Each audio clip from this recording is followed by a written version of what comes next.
All right, everybody, we are back with part 2 of our Bad Book Club on Ready Player 2 with guest, the wonderful Chris Grace. If you haven't listened to part 1 yet, it's not required, but it might be helpful. That was like a big picture discussion. Here we get into some specifics, lots of reading quotes from the book in this one. Please, if you want to support the show, patreon.com/latenight. Sign up over there for video and ad-free episodes every week, including this one. And $5 a month or more gets you a mini episode every week as well. These Bad Book Clubs are so much fun, and we were really, really thrilled to have a guest on, despite the fact that we feel bad for making it read it. All right, enjoy the episode.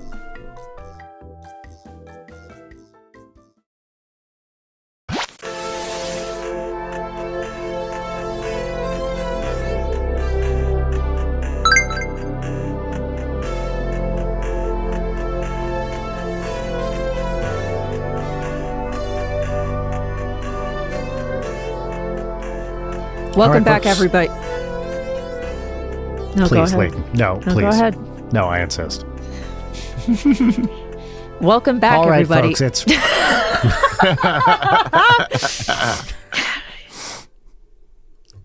typical Kira and Og vibe. oh yeah, very much. No, this is It's very a- Artemis and Wade, really, that it's contentious. Well, that's great because I just doxed you. Wow. Thanks. Yeah. Well, sure. Brian, I just killed your avatar. Oh no! God damn it! Should have seen it coming. By the way, why couldn't he just go into some config menu and just kill your avatar? Why does he have to go into your, meet you in whatever planet you're on? Oasis. Yeah, it's like, I can see your medical records, but I have to manually kill you. Yeah. They never quite do. Well, let's introduce the show, and then we're going to get into it. Leighton. What I was trying to do. Welcome back, Gunters. This is part 2 of Ready Player 2 discussion. If you missed the previous episode, we did an overview of our general thoughts about the book, and this is the one where we read you some choice selects. Yes, and we have a guest again with us this week. Our guest on part 1 of this discussion, and he's back. Mystery guest, who are you? What's up, everybody? What's up, Gunters? This is Palobolus, and I'm coming to you from the third to the right Kallax cube of my board game shelf. Yeah. It's Chris Grace. Chris Grace. Thanks for being back, Chris. All right, so we were talking, let's continue this discussion. Wade and Artemis. I was going to say, how come there's no Matrix type shit? I believe Agent Smith is mentioned. There is a brief Neo and Agent Smith mention in this, but haven't you there's guys never watched The Matrix lately? A quote from the book. But there's never a thing where Anorak is getting into the code, or I think it's implied he is to some extent, but somehow you have to, even though he is a sentient, which is not even implied, it's just stated, AI program, how come he's not just fucking with everybody's code all the time? Can he do that? Yeah, he takes the robes, but He he has takes to the robes. physically take them. Makes you unstoppable. You're totally omniscient, right? Yeah, actually, I'm thinking, in a way, why does the Oasis have to resemble real life in any way? Yes, that's exactly right. Why? Why couldn't you jack into the Oasis and you are suddenly a cloud of particles Yeah. moving through 4D space? And Indeed. You are why is it so grounded in having to be our world? Never mentioned. That's just what it is. Yeah. Because it's just creatively bankrupt. Well, what's crazy is in video games, there's been a bunch of video games that had non-Euclidean geometry in them. Sure. In our world right now, people have experimented with these things. Yeah. So why couldn't we? In fact, it might be really interesting. For example, I am a person that has trouble visualizing 4 dimensions. I don't understand. Everybody else. Now we can talk about this extensively, Chris, of course. But yes. But I don't understand really in my mind what a object that has each side of the object is a cube doesn't really make sense to me. No, but I don't think it makes sense to anybody, to be fair. Okay. It's not how human perception works. But couldn't we make a world where I experienced that and then sort of lived that, It would give you empathy for the cube. For the cube. That's right. And then I wouldn't have to dox the cube and try to date that cube. You gotta date that cube. I hear the cube's really hot, though. All right, so I think we should start from literally the first sentences of this book. Okay. From the chapter cutscene. Brian, would you like to read? Yeah, well, I do want to. We talked about this on the previous episode. Now, Chris, you didn't read the words. You listened to the audiobook, right? But you do listened to. I would say I have the ebook. I would say I listened to most of it, and Will Wheaton does a very good, enthusiastic job. Sometimes, like a little too hyped up, in my opinion. That's his whole deal. But does a very good job. And but I will say, to make it in time for this recording, I did read the ebook for the last third, basically. From Lord of the Rings to the end, I read. Gotcha. Okay. The book. Cool. Yeah. So yeah, okay, great. So I just want to establish that up front. And yeah, Leighton, do you want to did you just ask me to read the first sentence? Yeah, I want you to read it. Okay. So this is from the section cutscene, right? Yeah, this is the opening of the book, everybody. After I won Halliday's contest, I remained offline for 9 straight days. A new personal record. First of all, that's not true. When you were a child, I bet your first 9 days you were offline. That's right. And it keeps going. Or did you want me to stop there? I'll keep going. When I finally logged back into my Oasis account, I was sitting in my new corner office on the top floor of the GSS skyscraper in downtown Columbus, Ohio, preparing to start my gig as one of the company's new owners. And this is like page 3, and immediately this shit's going crazy. I climbed into my brand new top of the line Oasis immersion rig, a Habishaw OIR 9400, then put on my visor and haptic gloves and initiated the login sequence. My avatar reappeared where I'd last logged out, on the plain of Cathonia, standing outside the gates of Castle Anorak. As I'd anticipated, there were thousands of other avatars already gathered there, all waiting patiently for me to make an appearance. According to the newsfeed headlines, some of them had been camped out there all week, ever since I'd resurrected them in the aftermath of our epic battle against the Sixers. And now, you skipped the first sentence I highlighted. Where, really? Yes, which was, I was like, wait a minute. When the sentence, H was enjoying an extended vacation in Senegal, a country she dreamed of visiting her whole life because her ancestors had come from there. I definitely have the ancestral homeland bit later. I highlighted that. I was like, I think I sense something going on here with Ernest Cline. The fact that he's pointing this out so early on, it was a portent of things to come for him. Like, there was a little bit of tone, I thought, to it, where I was like, I think he's really going to try to push for this to appear woker than the first one. He has become the woker. Yeah. The note that I put on the thing that I just read was, and then everyone clapped. Yeah. Yeah. I'm amazed that you read it this closely. Anyway. Oh. Yeah. Oh, yeah. And then it keeps going. As soon as the avatars in my vicinity spotted me, they began to run in my direction, closing in on me from all sides at once. To avoid getting mobbed, I teleported inside the castle into Anorak's study, a room in the highest tower that I alone could enter, thanks to the robes of Anorak I now wore. The obsidian black garment endowed my avatar with the godlike powers Halliday's own avatar had once possessed. Note under this is the fucking opening. He has a super powerful magic item that gives him god powers. Mm-hmm. Hard to root for right off the bat. Immediately. Did you highlight the bit about when he's on the elevator with the 13? You know I did, because he's going to vault number 42-867-5309. Oh my God, that was horrible. Yeah. I'll read this section, okay? Okay, yeah. Please. I gave them all a polite nod and pressed the 13 button. According to the interactive building directory on my phone, the 13th floor was where the GSS archives were located. Of course, Halliday had put them there. In one of his favorite TV shows, Max Headroom, Network 23's Hidden Research and Development Lab was located on the 13th floor. And the 13th floor was also the title of an old sci-fi film about virtual reality, released in 1999, right on the heels of both The Matrix and Existence, which Will Wheaton says existence in the Oh, audio no. book. Does he really? And I was like, Will, come on. You got to say it existence. Yeah. But also, like, the lore of the 13 button on an elevator is not really related to 80s culture. It's like I highlighted this exact thing. Oh, wait, I wrote a note to myself with this one. I said, also in everything else. Right. Yes. Yeah, 13 from the number. Yeah. Right. It's not a reference to the 13th floor, which I think starred Craig Bierko or something. Oh, yeah. I remember that this existed. I don't remember anything about it.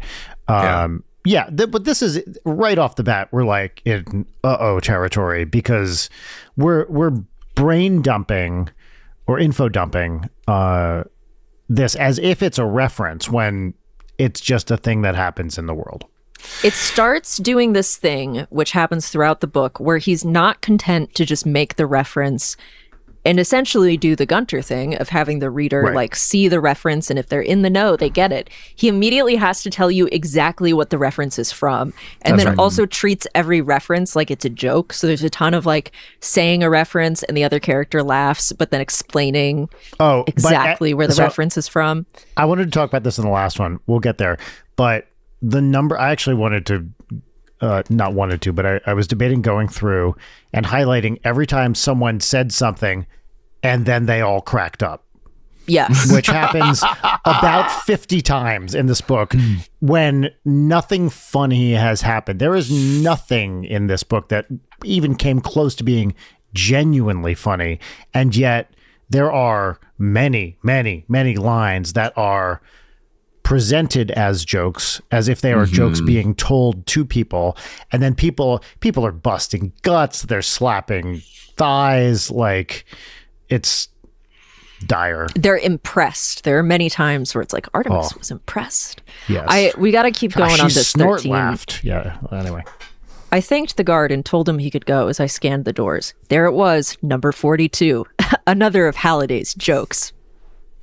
According to one of his not a joke. Not a joke. Yeah, not a joke. Yeah. According to one of his favorite novels, The Hitchhiker's Guide to the Galaxy, the number 42 was the ultimate answer to life, the universe, and everything. I hate that he put that in quotes. I know that he put that in quotes. I just stood there for a few seconds, reminding myself to breathe. This is another thing that he does. It's this sort of what you were talking about last time, Chris, with like taking you out of the story. He's constantly, I need to search how many times the phrase reminding myself to breathe happens, but it's like this meta description of what he's thinking or feeling that just takes you out of it. It's, you could say just like, I had to remind myself to breathe, like it, or something like that, or like I felt breathless, or something that just like puts you there instead of him saying,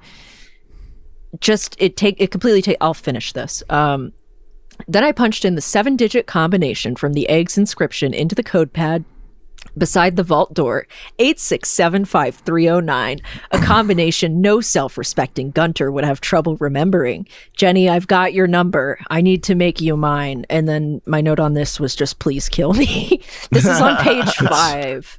Oh, can I relate a moment like that happened very recently, which is my husband Eric and I saw the Lost Boys musical on Broadway. Oh. And at a point early in the musical, a character says to another character, they're in a like Blockbuster video type store, and she says, "Ooh, I really want to see Little Shop of Horrors." And the other character says, "Oh, well, I hope you mean the original movie, not the musical, because turning any movie into a musical is a desperate grab for attention." And then Eric somewhat loudly turned to me and said, "I hate theater." Yes, it's that kind of meta shit. It's like in the Bohemian Rhapsody movie where they're like, they say to Mike Myers, teenagers won't be bopping their heads to this in a car. You know, it's like that kind of meta shit never fucking works. Yeah, when it's that heavy-handed. It's acknowledging that you're doing something lazy and that you're going to be absolved of doing the lazy thing. Like, I think the latter Scream movies are really bad for this, and also the way that everybody saw Scream and were like, wow, this is kind of like a fresh take on this, where it's meta and aware. And then for the past 30 years, it's just been people doing a trope and then being like, isn't it crazy that we just did that trope? How dumb. Like, fuck you, write something different. On the other hand, but here's the question though, Chris, did it work for the audience? Were people like laughing at it when they said it? Oh yeah, they ate it up, which added to that's the fucking problem. Our disdain. Let me point out something in this little connection that you just read, Leighton, which is he's nervous, he goes into this area, he sees the number 42, and then he says, I just stood there for a few seconds reminding myself to breathe. Okay, so his heart's pounding because he's in this area he's never been in. He might be able to discover something, right? But like I was saying before, he sees the number 42. It's Hitchhiker's Guide. What is his reaction to that? It doesn't mean anything to him because that's not why he's nervous, right? Like if anything. Yeah. So like you see that, does it make you giggle? Does it make you more comfortable because it's Halliday? Like there's literally no impact of that moment except from the author to the reader, not from Halliday to Wade. Yes. Right. Yeah. Or like I tried to calm myself by thinking that, 42 is the answer. Maybe that's Halliday trying to tell me to be calm or something. I pictured myself holding the Hitchhiker's Guide and reminding myself, wait, this is perfect. Reminding yourself, don't panic. Don't panic. Yeah. Oh my God. True. Yeah. Also, it's the kind of thing, like, I love Hitchhiker's Guide. Same. But there's a lot of moments in this book where it's like, you met someone at a convention and they're into the exact same things as you. And you realize, oh, just because someone is into all the same things, I don't want to talk to them. Mm-hmm. Yes. Because I don't want to talk to Wade Watts about Hitchhiker's Guide. Because he has nothing to say about it. He just knows that it, like, Halliday liked it. That's it. That's the extent of the knowledge. Like, is the novel just a version of the people that just quote Simpsons quotes as conversation? Yes, absolutely. All the time. I think pretty much. Hey, if they went to a Simpsons planet, it would be kind of sick. I would be into that. Not a lot of Disney, not a lot of Simpsons content in this either. That would easily bait me. So the last time we did this, I wrote a fan fiction of Ready Player One, and I started doing it for this book and included some Simpsons stuff in there, but just, replacing everything with my own interests and then writing it in the same clunky way. And I stopped because I was doing too good a job of capturing the voice, and I was like, I'm fucking bored. Ernest Cline must have been bored. I do not believe that any generative AI should be used for making creative works. Same. Except I think I will make an exception for Ready Player 3. I think I'm fine with, we upload the PDFs of Ready Player 1 and 2 into Claude, and then we let's just spit out Ready Players 3 through 11. Wait, I have a pitch. I have a pitch for this. I think we do that, but it's generated by the AIs that are on the Vonnegut. Yeah. And in their world, Ready Player 1 and 2 start to exist as pop culture, right? So these are like memoirs. So it eats itself. So these are memoirs that were published in that world, right? So, like Wade wrote the first person and the third person, whatever. They come out, they get absorbed, and then the AI generates Ready Player 3. So we get this extra meta level in which the pop culture that Ernest Cline has generated, this also gives him an excuse to like put himself on top of the God pile as well. These books were so popular because they're so well written that they were the basis for the next, there's a third Gunt, if you will, that takes place in the future on the AI planet, where the AIs are gunting each other. Like they're gunting each other all day and all night. Like they never stop gunting each other. At the end of this book, is it implied that the AI Wade at the end has been the Wade voice through the whole book, or no. Okay. It's the copy of him that's uploaded to the ship. Just the last chapter, though. Yeah, just the last chapter. Because I kind of like the idea if the actual book we read is actually just a sanitized AI cleaned up version of what really happened told to us by the last Wade. Yeah. And like, then there's a revisiting of like, oh, actually, like several people had like cardiac arrests when they were locked into Anorak's Oni. Yeah, this went through GSS's lawyers. Right. Well, yeah, because even at the end, I was looking just earlier and it was like, they're wrapping up the story and they're like, oh, only about a dozen people died. I highlighted this. When that plane crashed. The plane crash, yeah. The overall impact of all of Anorak's evil actions were 12 people died. Yep. Well, they're so blasé about deaths too, because he mentions it here at the beginning of the book and the end of like, yeah, well, the problem is so rampant that people are getting raped and murdered while they're in their headsets that we just started a bunch of capsule hotels, so you can't get raped and murdered while you're using this headset. So the first time that Wade is testing the new Oni software, which he knows Onis from having watched enough anime. The first time he does it, he gets transported into a simulation, and here's the passage for that. Looking down at my body, I realized that I was no longer Parzival. I was someone else. Someone smaller and thinner, with darker skin and strands of long black hair hanging in front of their eyes. Someone wearing a bikini. Someone with breasts? Yeah. I was a woman. And an expert surfer, not an avatar, a real person had recorded this experience. I was experiencing a piece of someone else's life. Which, like, that's just like a clunky paragraph, but also like someone with breasts. And also he does that again later to identify that he's inside of Kira. When he's a teenage Kira. And but he says boobs there. It's I like the section. Oh my God, I exclaimed to the empty room. This is fucking incredible. He does it a lot. Yeah. Just like saying, what the fuck? I heard myself say. Leighton, would you say that discovery was similar to your discovery of yourself as a woman? And just like being like, oh my God. Whoa, boobs. What are these? Yeah. What's this? What's this? I also, before this, I highlighted the fact that he referred to Strange Days as one of Halliday's favorite films. That is nobody's. That is nobody's favorite film. I will say Brainstorm fucking slaps. Brainstorm is cool. Brainstorm is cool. Strange Days, which I saw in the theaters. No. Strange Days is so almost good, and I also and then just completely biffs it. However, I was not prepared for young Ray Fiennes because he's kind of serving in that movie. Is Brainstorm a David Cronenberg? No, it's directed by Douglas Trumbull, who did the special effects and like production design on 2001. So it looks great. Christopher Walken and Natalie Wood, and it's the movie that she died during, so they had to reshoot. It's written by Raimi, right? Is it? Isn't that? Am I right about this? That he wrote it?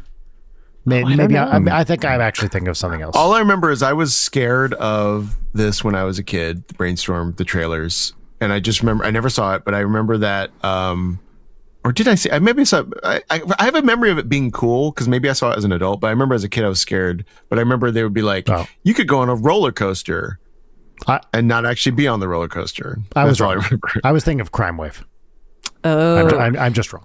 Yeah, I actually watched Brainstorm on my AR glasses, which was a wild experience because they do a bunch of like first person stuff to like simulate being in there. And I was like, whoa, we're living in the future. Yeah. Also, I think both of these books really overstate how I actually think in our real world, I think we've shown that people aren't that interested in VR. No, like not it's cool. All. It's like it's a trifle, you know. It's like not replacing anything. Yeah, no, yeah. Even when like your life sucks, as is clearly the case here, it's not like you don't want to be in there 12 hours a day. To the point that Wade is also like, the 12 hours isn't enough. I have to go in on my old rig, and then when I'm working out at home, I wear my AR glasses, so my mansion is decorated. Here's a good passage. Yeah. He's going through the different Oni files.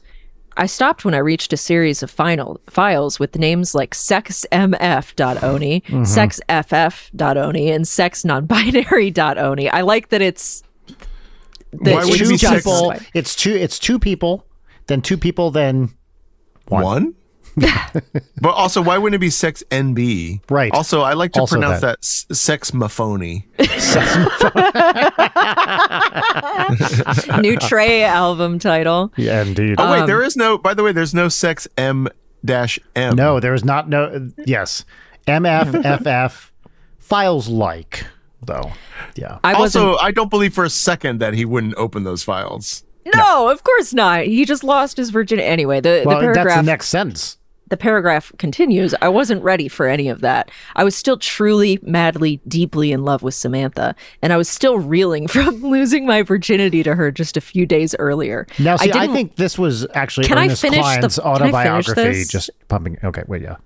I didn't want to be unfaithful to her. I figured that cheating was cheating, whether it was live or if it was Memorex. They're that into old culture that they know that commercial, that ad. Remember? Yeah.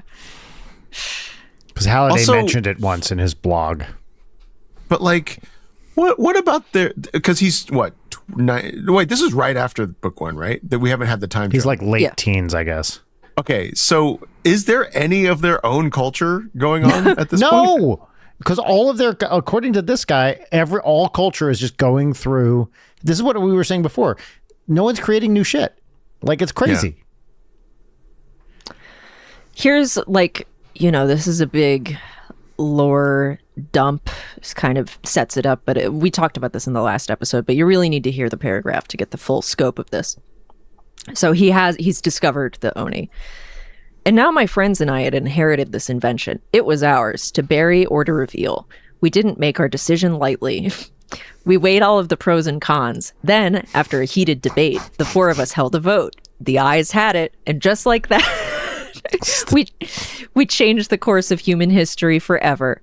After another series of safety trials, GSS patented the Oasis neural interface technology and began to mass produce the headsets. We put them on sale at the lowest possible price to make sure as many people as possible could experience the Oasis neural interface for themselves. We sold 1 million units that first day, and the moment our headsets hit the store shelves, IOI's entire line of VR goggles and haptic gear were instantly rendered obsolete. For the first time in history, GSS became the world's leading manufacturer of Oasis hardware. And as word of the Oni's abilities began to spread, sales continued to increase exponentially. And then, just a few days later, it happened. The event that set this whole tale in motion. A few seconds after the Oasis servers reached 7,777,777 simultaneous Oni users, a message appeared on Halliday's long-dormant website, where the scoreboard for his contest had once resided. And here's the okay. Oh, go ahead. Here's the riddle. Seek the 7 shards of the siren's soul on the 7 worlds where the siren once played a role. For each fragment, my heir must pay a toll to once again make the siren whole. That's it. Okay. First of all, if we sell 1 million units on the first day and sales increase exponentially, don't we hit 7.7 million by 9 a.m. on day 2? It depends on the exponent, but yes, I hate it when people use the word exponentially. Yeah, I'm assuming the exponent wasn't 0. Yeah, it's or 1. That's dumb. The beginning of this drove me actually insane when it's like, we weighed the pros and cons. There sure were a lot anyway. And we don't even know what the vote was. No, we don't know anything. We don't know what. Okay. Yeah. By what we know about Samantha later, we assume it was a 3-1 vote, probably, right? Yes, that's what I assume. But like, why not even seed it right here? Like, or say Samantha had some issues or whatever. Say any negatives whatsoever about nothing anti-Oni is mentioned here at all. He did it. It's amazing. Oh my God, I got to be all these people. Didn't do the sex stuff, but I got to be all, and then there were some really good reasons not to do it. Anyway. I would pitch a different start to this book, which is we're past all this and we're seeing some other character that has just gotten their Oni headset, and we don't see Wade and the other 4 owners or whatever until like a third of the way into the book or something. That'd be nice. Just so that we can skip a lot of, because that's essentially what he's doing anyway, which is just like, hey, let me tell you some stuff so we can get to the story, right? And Yeah, so instead, just skip it. An Also, this is outside perspective, because clearly there's mention of like people don't like them. I mean, this is like fundamentally changed their world. Seeing the point of view of another kid like Wade, you know, that would be interesting. Or even if it was from how do you say it? Lohengrin. Lohengrin, yeah. From her point of view at the beginning or something, so she's not just like a useless way for Wade to be like Wood. Yeah. Well, also, none of this is interesting. There's one fundamental thing you need to know. There was new tech. You can touch everything and get touched. End of story. Like, that's all you really need to know. It reads like r/world building posts, where it's like, well, there's no fucking story. You're just coming up with your hard magic system and ranting to me about it. And he continually, with this skipping action, there's a sentence, in what seemed like the blink of an eye, an entire year passed. And then just a few days later, it happened. Yeah. Actually, that entire sentence, and then just a few days later, it happened. The event that set this whole tale in motion. We can cut that entire sentence. Yeah. Like, that sentence is literally like, and now a sentence following this sentence will give you the next plot point. It sounds like a fourth grader's, like, what I did over summer vacation 100%. paper. Yeah. Like, we went to the zoo, and then a few days later, I got a puppy, and then the summer was over. I hate to say this, but it reminds me, and I'm sure that Ernest Cline would not like this comparison, it reminds me of Dan Brown. Yeah. Yes! Because in Dan Brown books, it'll be like, he looked inside the chest, and he saw the inscription there. And then he turned and told her, I know exactly what to do. End of chapter. So we've done for Bad Book Club, we've done 3 Dan Brown books. Oh my goodness. And I know, 3? including the most recent, right? We did Da Vinci Code, Angels and Demons, and The Secret of Secrets. Secret of Secrets is unimaginably bad. Is it worse than this? I'm not sure. They might be tied. But Dan Brown at least would have the decency to put a chapter break after that sentence. That's the difference. Is Dan Brown would do that and then put a break there. Dan Brown's chapters are like 3 pages long sometimes. The fact that this just straight up continues is what makes this extra dumb. Yeah, because like I know it's happened. It's the next sentence. So let's just go to that sentence. Yeah. I will say a wrinkle that another thing that I think might be interesting if you're someone familiar with how tech works in the real world is, I know it's slightly mentioned, but like this Oni instantly makes all the old ones obsolete. But like, I want to hear from the contingent that's like, no, man, haptics are like the vinyl equivalents. Yeah, right. Of like, stick with the haptics, man. The hipsters. Yeah, the hapsters. Oh, that's so good. That's singularly better than any of the other, because we're about to get to the Earl introduction. Oh my gosh. I really like that idea. Here's another section that's like, this is our protagonist. Innovative online industry stock continued to plummet. When it fell low enough, we orchestrated a hostile takeover of the company. GSS absorbed IOI and all of its assets, transforming us into an unstoppable megacorporation with a global monopoly on the world's most popular entertainment, education, and communications platform. This is cool. To celebrate, we released all of IOI's indentured servants and forgave their outstanding debts. Wow, it's so nice of you to celebrate by doing that. Hostile takeover, monopoly. Cool, but also, dude. yeah, I mean, like, it's just like, it's almost like, who is this book for? Because if you're an adult, you know that like when Frontier Airlines and Spirit Airlines want to merge, that it takes 18 months to 3 years, and can often at the end of it, the government's just like, no, you're not. Right. Regulatory commissions and whatever. So like the idea that there's just a hostile takeover in 2 sentences just speaks to like how much suspension of disbelief is being asked of you, but like, which is probably higher than any of the 3 of ours capacity. Yeah, totally. Now, I think, Leighton, you're about to, when we talked about the Earl here, we didn't talk about this last time, but one of the things that annoyed me the most about this book is the constant coining of new slang, which gets deployed once or twice and then never again. I'm talking the Earl. I'm talking Mead Feed. I'm talking Ito. Sims and Rex. What? Which one, Layden? Ito? Which one was Ito? Oh, what is you that? can't remember? Ito is, what is it? In the Oasis? Yes. Oh, yes. I see. I forgot he even did that. Brian, or would either of you like to read the bit on page 20 explaining The Sims? I'm happy to do that. This is Sims we're recording, starting there. Yeah.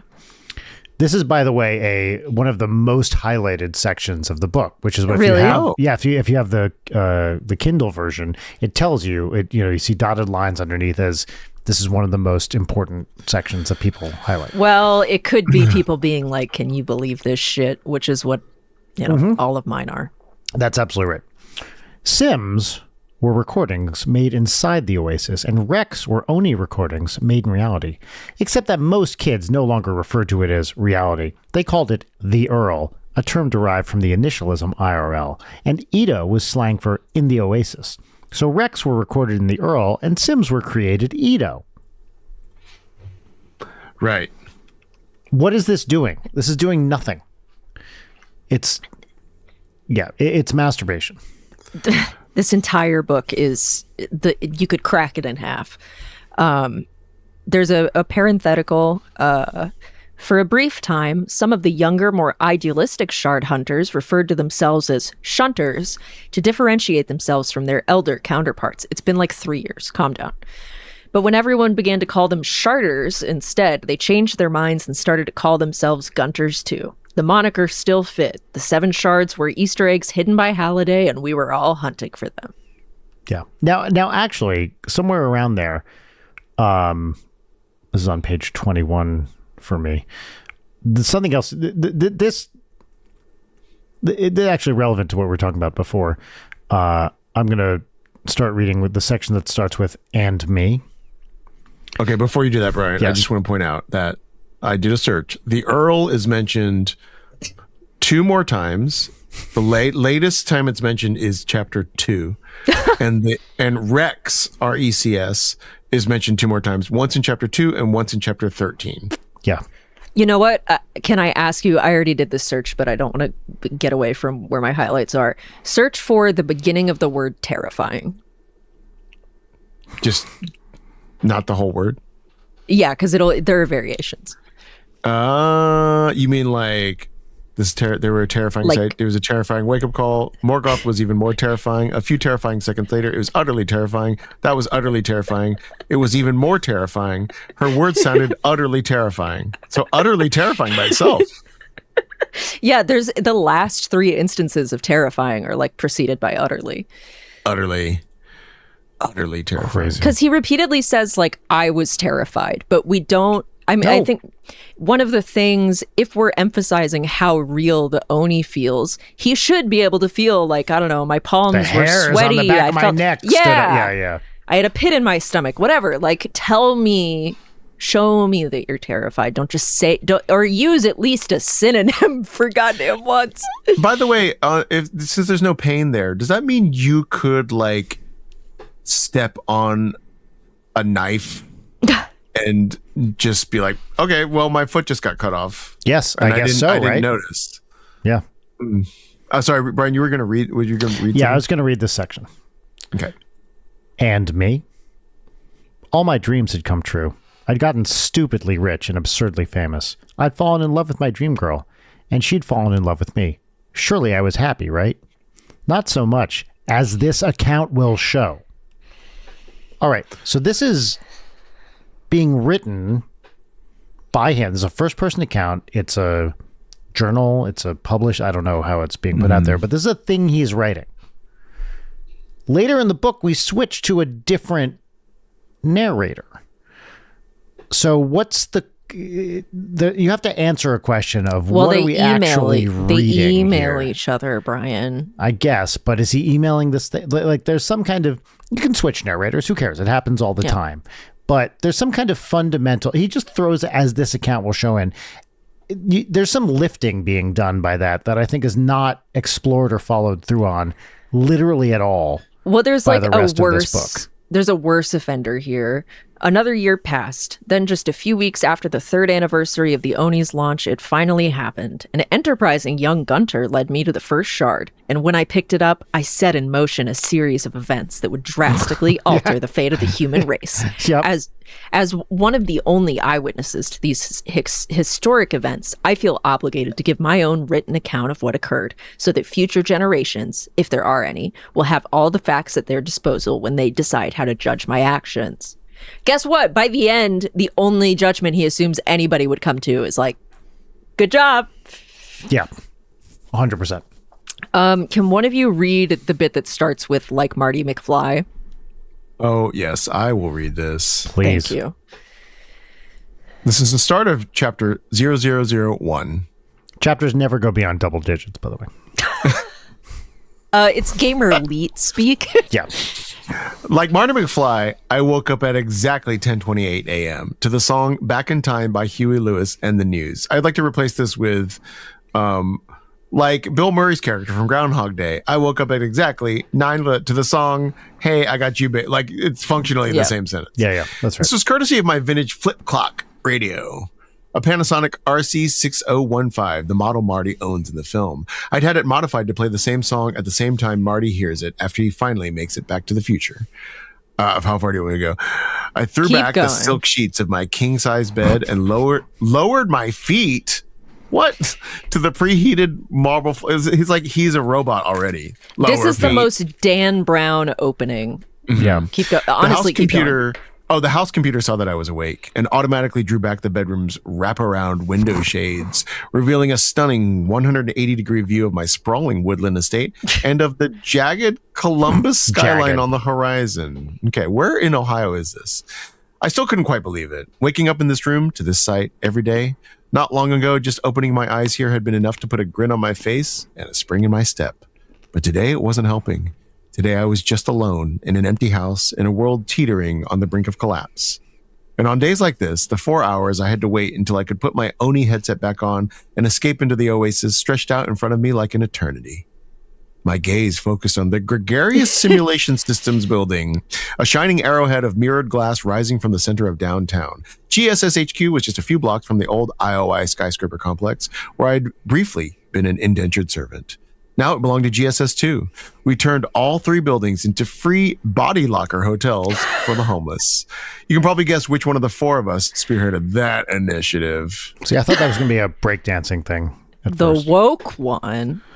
That was a beautiful rendition. You should do audiobooks, Chris. I was just enjoying it. We gotta I'm not even like my scroll bar is so early on. Yeah, why can't he just be like, I run this company, I'm gonna put the Oni headset on right now? Like, do we really believe Elon would limit himself and be like, well, True. the doctors say I shouldn't put this headset on, I guess I'm gonna not do it? No, he'd be like, more ketamine, please. Now I'm going to put the headset on. Yeah. Yeah. All right. Let's try to skip forward a little bit. There's his car collection, which is the fucking worst thing. And the terrible movies that he makes. We lost our virginity to each other 3 days after the first kiss. Well, also, yeah. Okay. Anyway, yes. By the way, I love the TV show Max Headroom. It is a great show. Yes, it is a great show. 100%. It totally holds up, and I love Matt Frewer in it. Like, and again, do I want to talk to Ernest Cline about Max Headroom? I don't think so. Nobody does. Then we spent the rest of that week sneaking off to make the beast with 2 backs at every opportunity. Like Depeche Mode, we just couldn't get enough.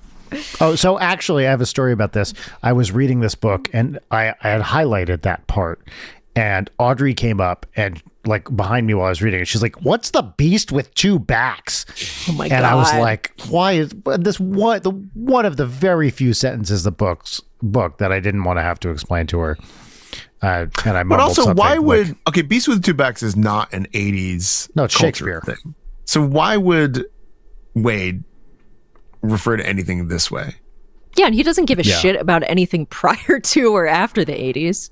Like, I actually think it's weird because I just saw on this page ahead of me where Samantha's like, as you mentioned before, haven't you ever any of you rewatched The Matrix Online lately, or Sword Art Online, which is to me is like, okay, if they're all like, what decade are they all immersed in? Yeah. Yeah. You know, because 'Cause Sword there's Art that. Online is not the same as the 80s. It's that, and then also the Sonic EXE. Like, whoa, what are we doing? I need to point out the Shoto created his own charity organization called the Daisho Council, which provided free food, housing, healthcare, and counseling to the millions of isolated Japanese kids known as the Hikikomori, who lived in self-imposed seclusion from the outside world. And then we read this in the last episode, but H setting up the Wakandan Outreach Initiative in her ancestral homeland. Yeah, phrase ancestral homeland is used again. Would either of you like to read the bit about the name Arcadia? I thought this was like... Brian, take it, bro. Yeah, let's see. Where are we on this? Page 41. I'm looking for it. Yeah, here we go. The ship's onboard computer. That one. After much debate over what we should call our new virtual realm. Yeah. The ship's onboard computer contained a new standalone virtual reality simulation for us to access on our long journey. After much debate over what we should call our new virtual realm, we finally agreed upon the name Arcadia. It was H's idea to replace the A in the middle with an @ sign to give the name a leet flourish and help distinguish it from the geographic region in central Greece, the Duran Duran side project, the city on Gallifrey, the alternate plane of reality in Dungeons & Dragons, and all the other Arcadias out there. Or the neighborhood in East LA that has incredible Yes, Chinese food. Or that, yeah. The addition of the @ was also fitting because, as H put it, Arcadia will be where it's at. Jail Terrifying. for Ernest Klein for 1,000 years. Yeah, I'm trying to like... Well, what's weird about it... Okay, Duran Duran side project, sure. City in Gallifrey, yeah, tracks. Alternate plane of reality in D&D, yep. Geographic region in central Greece? One of these things is not like the other with this. This is like the Wikipedia disambiguation. Yes, that's exactly. Yes. This is what I'm saying. Is it's this fucking info dump shit. Are you checking? Oh my god! I If it's am. the exact same thing, that would be so sad. If it's in the same order, that would be amazing. Because this does make me feel sad about Ernest Klein, and I know I don't need to because he's extremely wealthy from all this stuff. But you know, he's only written these 2 books. He wrote also, Armada. Don't forget Armada, which was his that is immediate follow-up to Ready Right, Player but One. I guess what I mean is he hasn't written anything since this. I don't think. No, this was savaged when it came out. And I think that this was a case where like you kind of had one book in you. Hey, read me this order again. Of the Arcadia order. things. Okay, I guess I could look at it. geographic region in central Greece, Duran Duran side project, city on Gallifrey, plane of reality in D&D. Is it the same order? He shuffled it a little bit. But like looking at the list, all of them are here. It starts with the geographic location. So it goes from places to films and television, gaming, literature and drama, music. And the only one that's out of place is the music one. Oh, God. There's also a typographical thing where it looks like Arcadia when you write it with the @ symbol. But it's where it's at, Brian. It does. Yeah. No, it does. Absolutely. It looks like Arcadia. Or Chodia, more like. Or Arcadia. Yeah. Arcadia. True. Yeah. He's taking guitar lessons from the great Edward Van Halen. Edward. And I remember that, and I was like, I bet he would be a horrible teacher. Yeah. Well, there's nothing to suggest that Eddie Van Halen would be a good guitar teacher. No. Yeah. And he also goes to therapy. Yeah. Why wouldn't you go to the best guitar teacher of all time, not the best guitarist? Right? It's this kind of star fucking thing that this book is all about. Well, continuing this star fucking, I selected the icon for the therapy program on the HUD of my AR specs, and my virtual therapist appeared in the empty chair across the table from me. When you first installed the software, you were allowed to select your therapist's physical appearance and personality from thousands of pre-made options, from Freud to Frasier. I'd selected Sean Maguire, Robin Williams' character in Good Will Hunting. I forgot this. His familiar demeanor, his warm smile, and his fake Boston accent made our sessions feel like I was talking to an old friend, even though he usually only said things like, yes, go on, and how does that make you feel, Wade? First of all, Goodwill Gunting. Missed opportunity. Absolutely. Why he says that he could have a real therapist and instead he gets one that has 2 lines, and like, why would you have him look like and act like Robin Williams if that's it? Also, you're not doing any reflecting or growth, so why? I also just realized that I just realized that he meant Frasier, like the sitcom Frasier. Yeah. Who also wouldn't be a good therapist choice. No. It'd be funny. Also, Ella, like, now this is again kind of pre-LLM, but LLM, even the fucking Eliza, that early chatbot is better than this, right? And that's technology from the 70s, maybe even late 60s. It just repeated shit back at you. This is not. We're about to talk about tier 3 AI in a couple pages, and his therapist just repeats things like, how does that make you feel? That's dumb. Well, also, couldn't the therapist be like, hey, here's a moment from your past that was traumatic. Let's go there right now. Yeah, and right. Let's simulate it. You do like exposure therapy, or you do like, what's the thing you wanted to say to this bully that you couldn't? Yeah. Like it's worse holodeck, I guess. Yes, that's how it feels. Yeah. Yeah. I'm having to skip over so much stuff. Everybody, you should read this book just to see how terrible it is. There's a line, they're like waiting for their shareholder meeting to start or whatever. Artie's running late, H said. She's supposed to be logging in from Liberia, I think. Yeah, I said, rolling my eyes. That's the most recent stop on her ongoing tour of the world's most depressing places. Motherfucker! You don't give a shit about the bad conditions anywhere. Artemis is actually like going to places and trying to do outreach, and instead you're like, here, have $1 billion. I don't care how it's allocated or how you use it to actually help people. Just, it's better for my conscience. Now, I have a question I'm going to skip forward just a little bit. We're going to talk about how people hate him now. Things got really bad when a previously unknown music group called Tapioca Shindig released a song titled Sixer Falatin' Punk, which used an auto-tuned soundbite from the live POV broadcast I'd made during the Battle of Castle Anorak, when I publicly declared to the world that, quote, if I find Halliday's Easter egg, I hereby vow to split my winnings equally with Artemis H. and Shoto. If I'm lying, I guess I should be forever branded as a gutless Sixer Falatin' Punk.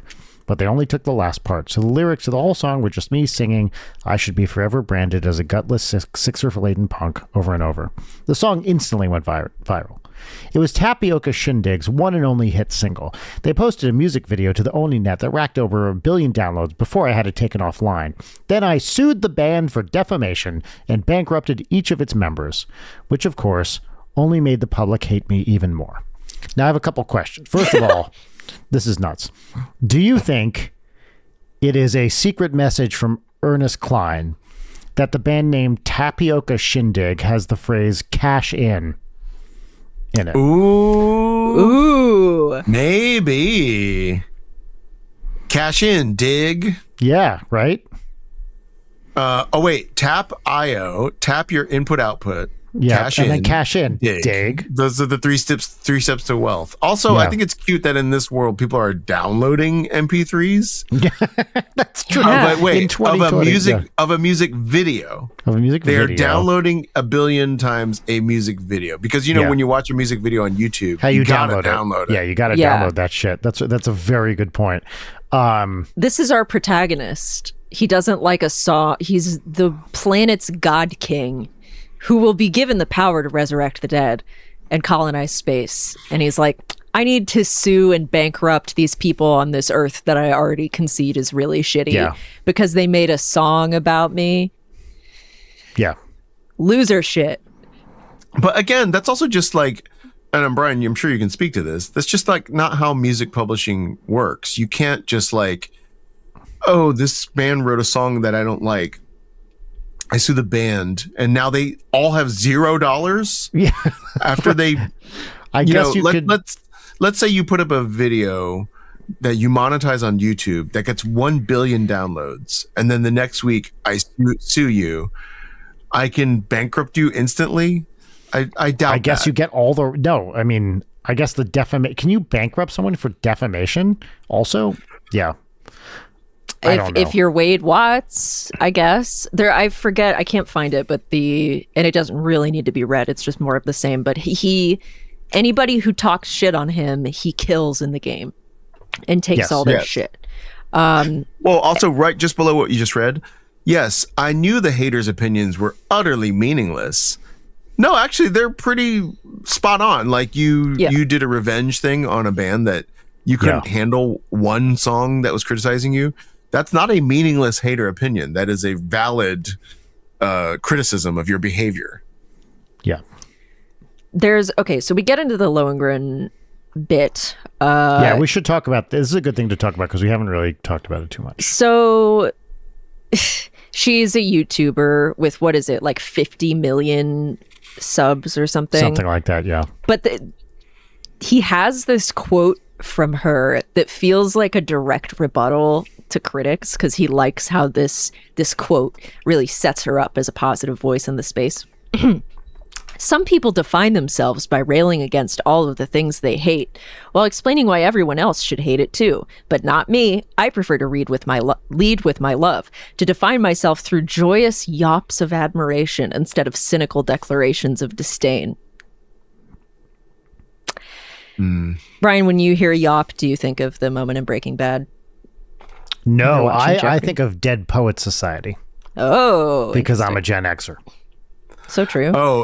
You're able to get any teacher you want. So I got Robin Williams as the teacher from Dead Poets Society. I only have just any Robin Williams. My doctor is Patch Adams as well in the Oasis. Welcome That's to cool. Robin Williams Planet. Yeah.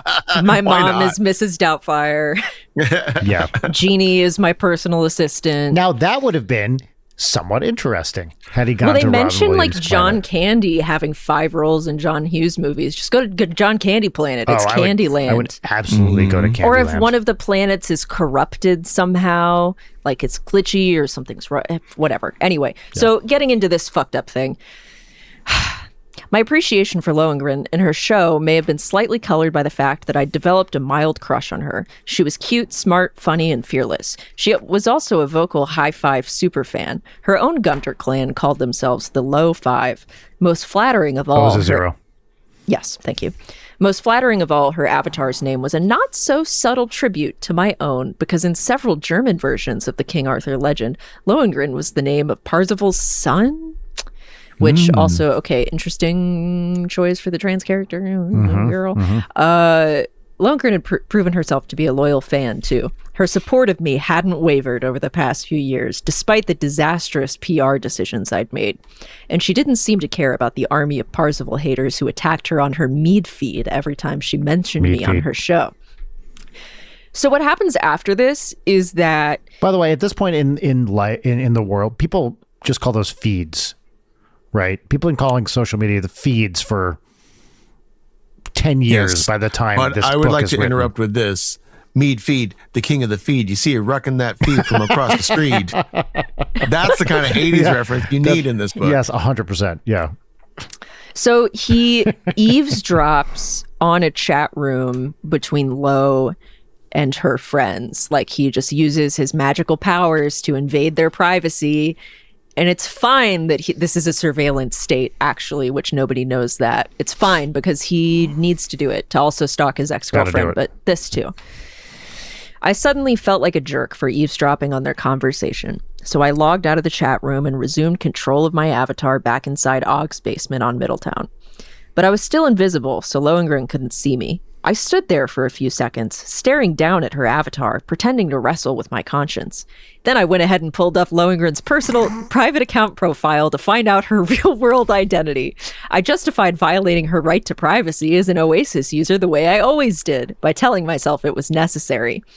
Before I accepted Lohengrin's help in return for $1 billion, I had to find out as much as I could about her to get a sense of who I would be dealing with. But that was a bullshit excuse, and I knew it. What it boiled down to was plain old curiosity. I was curious about who Lohengrin was in the real world. So many of the sentences he writes can be cut. It's like, you need a better editor, man. This sucks. And I had the ability to find out. So I did.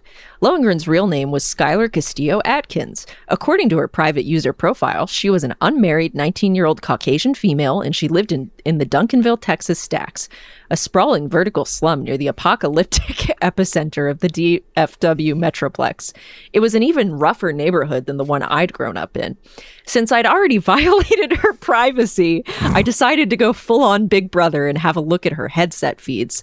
There were 10 wide-angle surveillance cameras mounted on the exterior of each Oni headset, which allowed the wearer to keep an eye on their body and its surroundings from inside the oasis. The Robes of Anorak gave me access to a secret sub-menu on every Oni user's account where I could monitor the video feeds coming from those cameras, meaning I had the ability to spy on people in their homes. This was one of GSS's uglier secrets, and there would be riots and class action suits galore if our customers ever found out about it. But these were exceptional circumstances, I assured myself. Wait, find out about what? The cameras on the outside of the helmet? Like, aren't they obvious? That's true. Or just And maybe the also, fact that he they has just have access. access to it. Yeah. But I mean, of course they have access to it. Like, Yeah. you know, but also how do cameras on the outside of your headset help you keep an eye on your body? Great question. Like, Maybe they're Waymoing. They're just going around all the time. So, and I'm sorry, everybody, that I have to go so deep into this, but this is like the most galling part of the book to me, aside from the print section, which is just hard to read. But okay, these are exceptional circumstances. When I pulled up Skylar's headset feeds, I was not prepared for what I saw. The darkened interior of an ancient Airstream trailer, lit up bright green by the night vision filters. I could see there's more, the helper bot, it has a sawed-off shotgun, more to do the dishes. In the foreground of several of Skylar's headset camera feeds, I could also see her. Her thin, frail-looking body was stretched out on a worn mattress in the back of the trailer. Like a lot of people who lived in the stacks, she appeared to be suffering from borderline malnutrition. Her gaunt features seemed to conflict with the pleasant, dreamlike expression on her face. She was all alone. She put a blanket on herself. My chest real felt quick. hollow. How do you see her body stretched out on a mattress when the cameras are here? Like the... See if it... The other Sorry, camera? Yeah. Anyway, here's where it gets to the really bad part. I closed all of the vidfeed windows and scanned Skylar's user profile for more information about her. Her school records included a scan of her birth certificate, which revealed another surprise. She'd been designated male at birth. Discovering this minor detail didn't send me spiraling into a sexual identity crisis the way it would have back when I was younger. See, he's cool. He's a cool guy.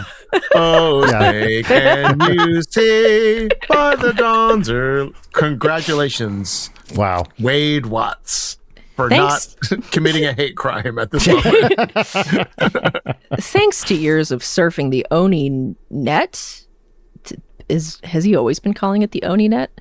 Anyway, I now know what it felt like to be all kinds of different people, having all different kinds of sex. I'd experienced sex with women while being another woman, and sex with men as both a woman and a man. I'd done playback of several different flavors of straight and gay and pansexual sex recorded by people who are all over the gender spectrum, just out of pure curiosity. And I'd come away with the same realization that most Oni users came away with. Passion was passion and love was love. I forgot he literally says love is love. Love is love, yeah. Regardless of who the participants involved were or what sort of body they were assigned at birth. Again, just not true at all. Like, this is No. just not true about sex in any way. Like, certainly there's all kinds of expression of sex, but like, it is just not true that all that matters is passion and love, and that like none of the biology has any impact on your You're like enjoyment. attracted to certain people. Like it Also- for one thing, like But it's also funny because he's kind of like, just to let you know, I had all kinds of sex, all the different kinds of sex. I had sex with a woman, with another woman, and sex with a man as a woman and a man. ... Also, I did it. what is I did it pansexual all. sex? Just you described just now was pansexual sex, just all the different ones. But also it's this leap that he makes from, we're talking about her gender. I understand it because I've had sex. again, we talked about this last Yeah. time, but just it's such a bad conflation. Oh, it's a bad conflation of gender identity being linked immediately to sexual attraction. Yes, Right. and sexuality. And also, I thought he didn't do those experiences because he was in love with Samantha. Well, back this is like in the 3 years later. I know it's 3 years later, but like, there's no. Okay, the last time I saw these files, I didn't do it because I was just I was reeling from just having lost my virginity, and I think this is the next mention of this. So, Yeah. like, there's also a lack in general of checking in with things get brought up like just when they're useful, as opposed to That's right. there wasn't a thing like 18 months later, I decided to look at that sexomophone file or whatever, Yeah. you know, Well, because Samantha and I had said, you know what I mean? Like there's no, It just feels it's just in time. Everything is just in time. everything he does like this feels like he's just trying to notch some inclusion points. For sure. And Yeah. it's none of it feels genuine. It doesn't feel like he got anyone who would actually know anything about this to read it. At one point, just before this, I highlighted he used the phrase gender pronouns. She used her gender pronouns, where most people, I mean, even in 2020, most people would just say pronouns. Her pronouns were blah, blah, blah. So that to me, and maybe people do use that phrase, that to me smacks of someone writing a thing they have no I've never heard someone say gender pronouns in 2020. People just say pronouns. What are your pronouns? Yeah, what are your pronouns? Even in 2020, which isn't that long ago, people were saying your pronouns are this pronouns, right? This is not like the 20 years ago. The thing in 2020, people were saying like, what are your pronouns? We're going to live forever. I'm going to meet and talk to all my friends in person for the next 3 years straight. I just got back from Wuhan, China, and nothing's gone wrong. These are the things we said constantly in 2020. Yeah. But all of it smacks of a guy who's trying to appear woke, who, I'm not saying his politics are not this or don't align with this. It's just a ham-fisted way of doing it. And as you say, Chris, only brings it up, you know, kind of every once in a while, as if to be like, yes, make sure everyone knows. It that feels I'm a little cool. like it's written by the Neil Patrick Harris character from How I Met Your Mother. Yeah, you know, who just will say whatever he needs to say to like get past the moment. Yes, and I would imagine this is, you know, I think he's probably a liberal guy, but I don't know that for a fact. We're not impugning his, you know. No, I would say he's politics. probably not to cast aspersions, a typical like affluent white liberal who has received the correct positions, you know, in our last episode. I would say a very common public position you should have is that you should be against AI in all forms, right? And so that would be one of the like orthodoxy of like public acceptable positions to have, and one of them would also be liberal, like and it would also be like, hey man, I don't care, sex is sex, is whatever, man. You know, I don't see color. It's like if a person who loves Hamilton was a full personality. and I say that as someone who likes Hamilton. I like Hamilton, but you know. I'm trying to move through my shit here. So I'm at like page we're 181. At an hour 10 already. I know. Well, this is actually an appropriate quote for that. This is from page 181. Jesus, H muttered, shaking her head. If you're right, this is some extremely twisted shit we've gotten ourselves mixed up in, fam. I blocked that out. I did and that too. That was H that said that, of course. Yes, I love how H, the token black character, is the only one who uses slang like that. Yeah. Interesting. Wow. So at this point, which also is not realistic, because youth culture today uses a ton of black slang. Yes. Often without even knowing where it comes from. So really, the number of people between 8 and 23 years old in our current culture right now that will say like, oh, that's cap, bet, all that stuff. Like, and none of that is in this book. By the way, I actually, coincidentally, a few pages before that, when they're talking to Anorak, the AI, he says, Tell me we don't have some epic shit going down right here. Yeah. This is after he's grooving to his boombox. Yes. I will say that just after H said that, Artemis says, "Lay it on me, Ace." Yeah. And that's the kind of slang that Artemis uses. Yeah. To your question before about like, did anybody like with sort of knowledge of gender read this book? I don't think this had a strong editor at all. Doesn't feel that way. No. Because I forgot to highlight a sentence from earlier where he ended a section saying, "Only time would tell." And like, that should just be in your computer. It should just be like, stop writing. Yeah. Yeah, that's right. Yeah. Go to sleep. There are so many paragraphs that should be one sentence, things that should be cut that like, I think any rational person would have like, this book could be so much shorter, and the cliches, like it's not only the references being cliches, it's like all of the language used. That's right. Are cliches. Mm-hmm. And that's when I knew our lives would be changed forever. Exactly. It's the kind of stuff that I have to watch myself about constantly, of like not doing that. Like, okay, come up with an original way to say that. Well, and look, a lot of this could be forgiven if the book was fun. Ready Player One was not a high-level written book, but it was, at least the first time I read it, really fun to read. Dan Brown books, generally speaking, are fun. They're bad, but they're fun. When your book sucks and is boring, the stuff is going to stand out even more. So, like, we would be making, giving him an easier time if this book was, like, really well plotted and, like, propulsive.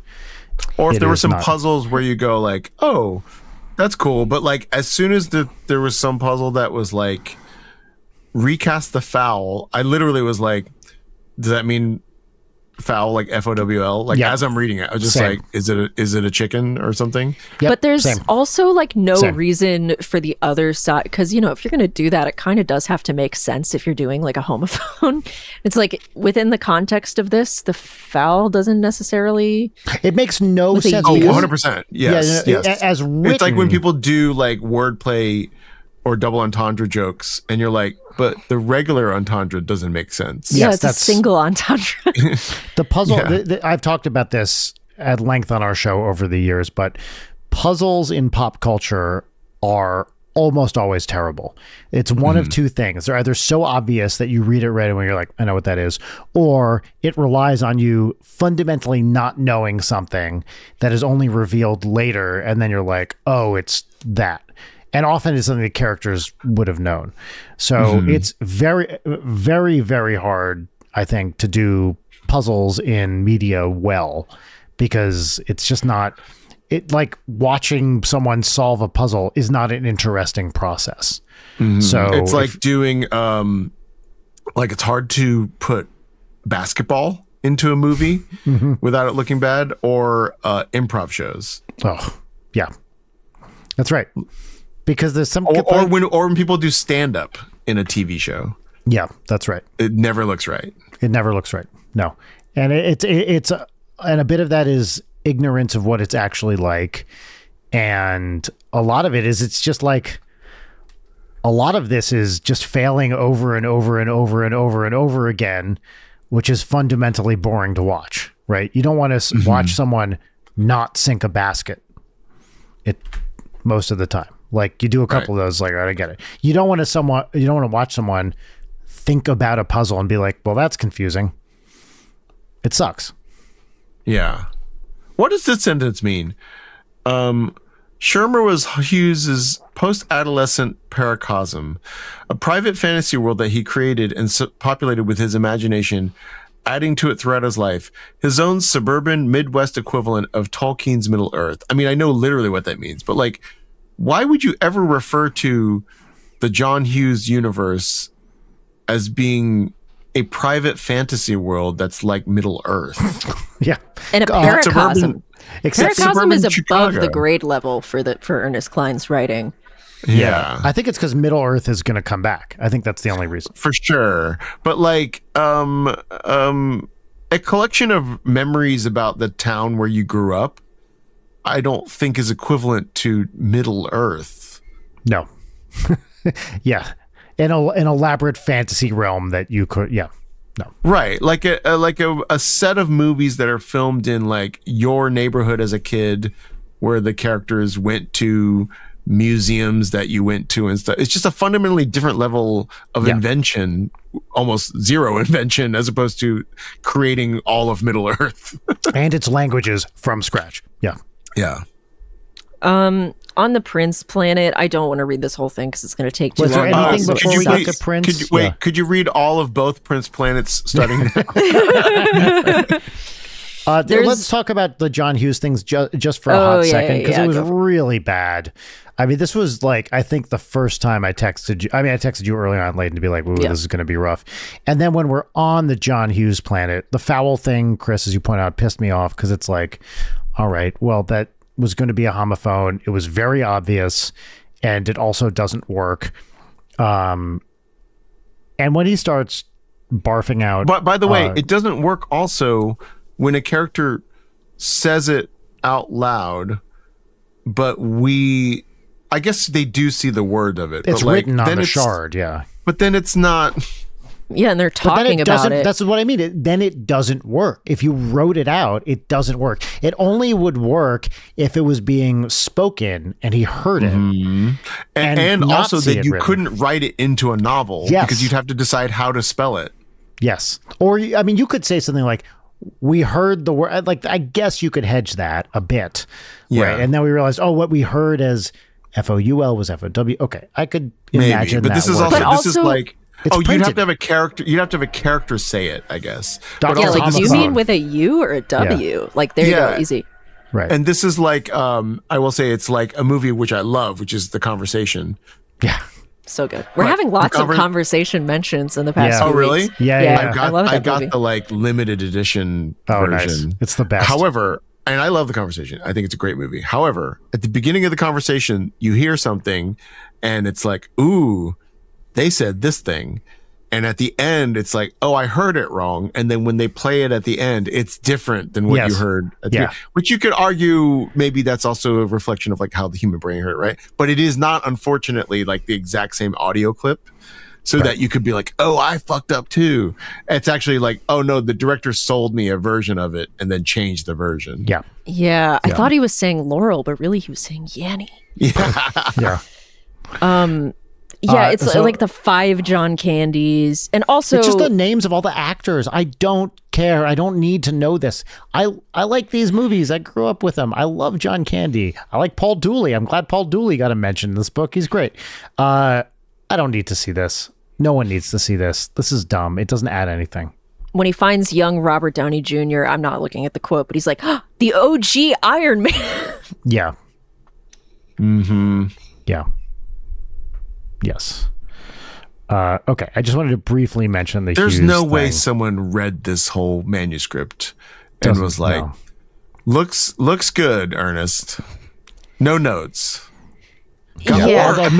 Or imagine this is post extensive notes. Well, did you see I mentioned this to Layton before, in the acknowledgments, he thanks Steven Spielberg for comments on the book.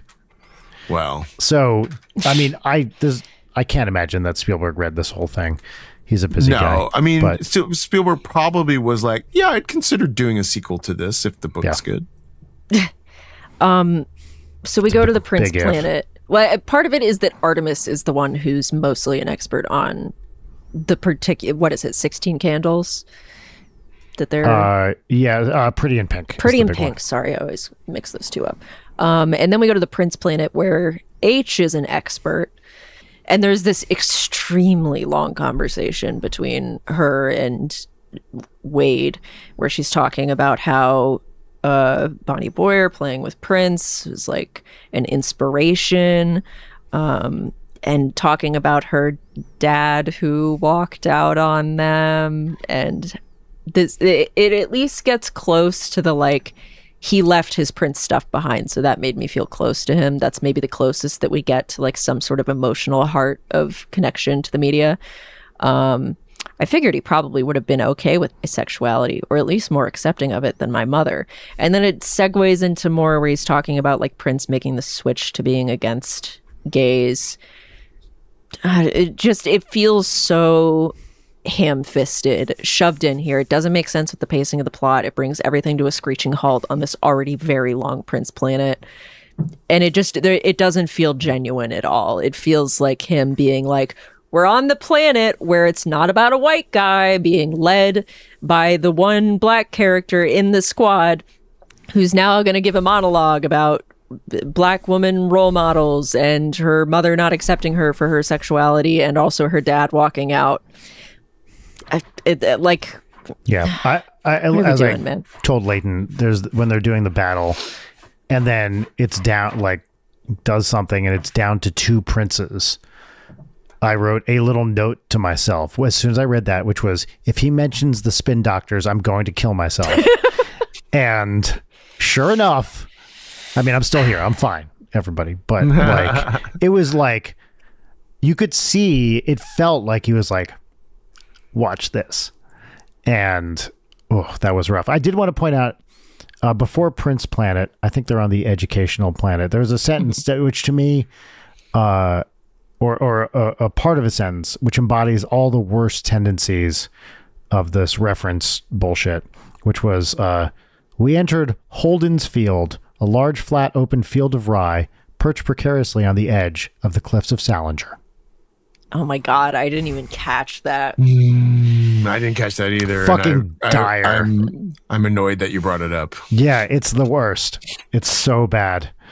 I mean, and he doesn't follow it up with, like from the book, Catcher in the Rye, because that's what he does with half the references. It is surprising, actually. Yeah. But yeah, the Prince thing, imagine what would happen if this was done well. There's kind of a basic idea here which could be cool and like be interesting, I think. Well, I would say a close version of this is like Wreck-It Ralph, right? Yeah, that's a great point. Yeah. But like, because Wreck-It Ralph has a ton of like, it's often in my mind, Wreck-It Ralph with all the video games and stuff blurs with the movie version of Ready Player One. Interesting. But Wreck-It Ralph, like, there's still going to be like, well, we should probably have a story that people care about in there somewhere. Yeah, and there are emotional stakes there. Wreck-It Ralph has like a real characters to it. Yeah, it's got Bing Bong. Yeah, who doesn't?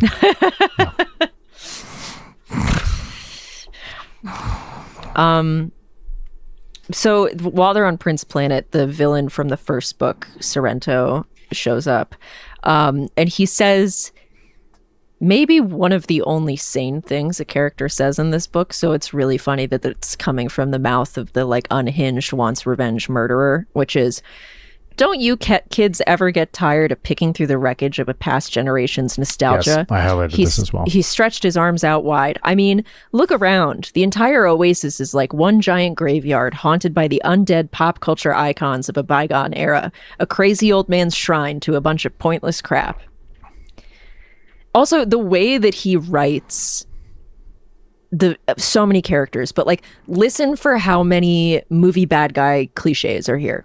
Anyway, Sorrento said, Anorak is preoccupied at the moment, so he sent me to remind you that every move you make is being watched. Time is running out, and your deadline is non-negotiable. He smiled and then added, so keep your eyes on the prize or meet your demise.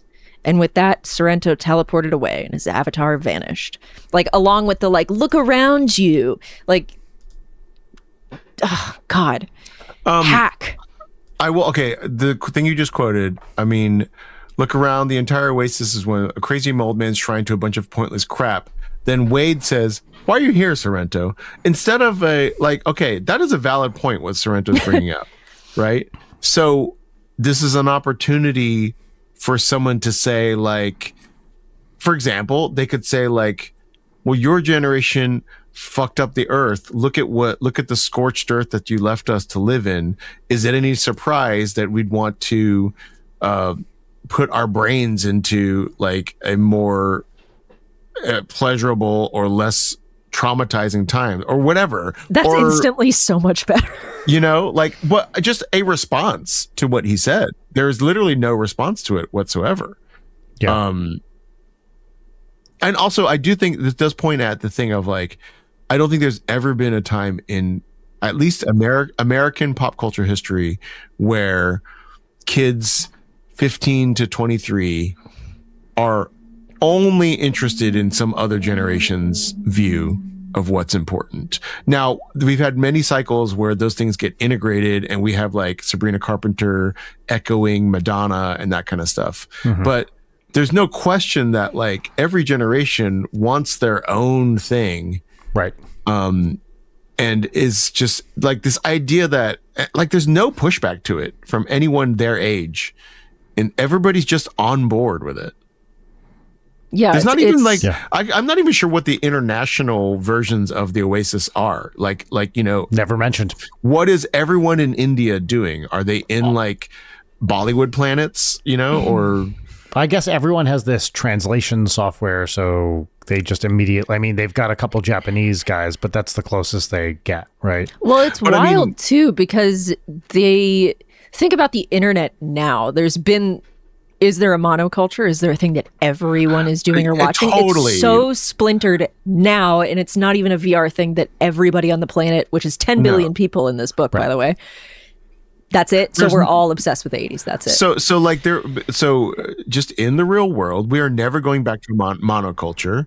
Like, and monoculture was essentially this expression that like white culture was the dominant culture. So like as every little niche got to express themselves, it's like, oh, actually, I'm really into this very specific thing, and I found other people interested in it as well. It's almost like feels prescriptive in a way that Klein wants to be like, no, actually, like these are the things that people should be caring about. 100%. Well, this is, I think, the main. I know, especially with the first one, Layden, when we read it.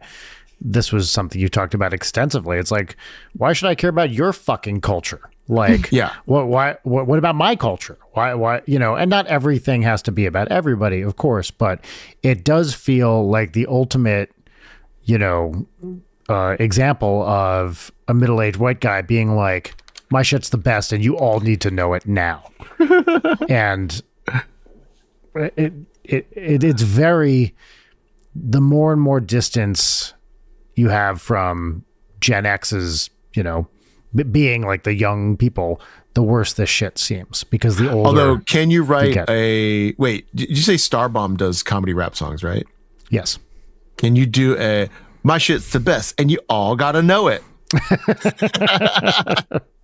Yeah. And then just please do a song just rapping the plot of Ready Player 2. Oh, I like that. Yeah. Okay, you can have that pitch for free. What is it? What's the format for the title? A simple explanation of so-and-so? Oh, the simple plot. Yeah, so we have Thank you. A runner on our albums, which are the simple plot of game with complicated plot. So we have the simple plot of Kingdom Hearts, the simple plot of Final Fantasy VII, the simple plot of Metal Gear Solid.